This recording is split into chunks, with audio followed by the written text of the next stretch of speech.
How should I monitor training load by Simona Bocancha? So the terminology that I have used is power output and fatigue. Power output is defined as the average rate of electric energy delivery during one maternity interval.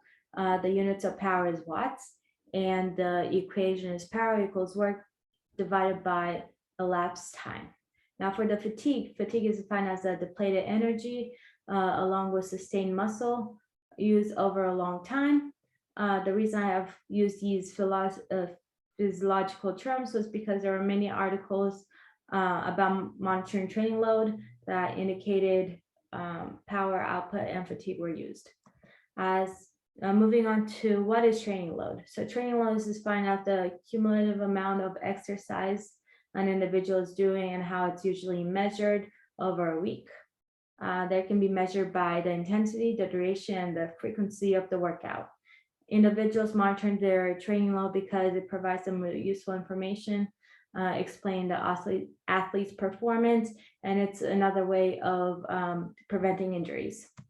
Now moving on to my first study. So this study was conducted to describe tools related to monitoring training load in athletes, as well as practical considerations when planning and implementing monitoring athletes. During the study, external and internal loads were closely monitored and resulted in starting fatigue on athletes.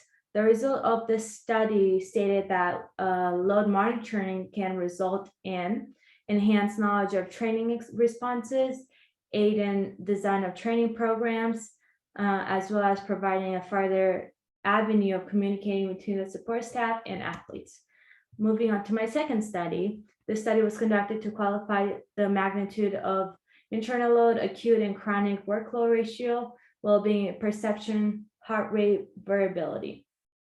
50% of training weeks were outside of the safe zone, which revealed an important issue to be controlled by coaches during the training session and could be used to prevent injuries.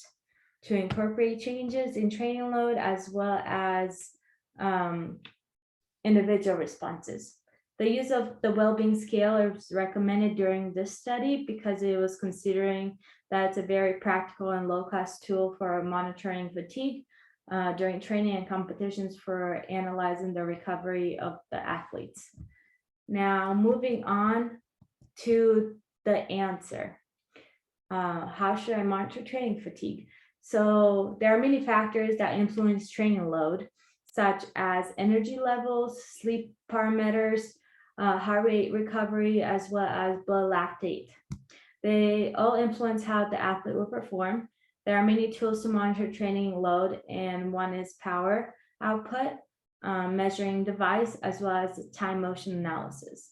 The devices that monitor internal load, such as heart rate, perception of fatigue, power output, are efficient and meaning information, which will help coaches and staff prevent injuries because it is one of the many causes when dealing with high training and high training loads.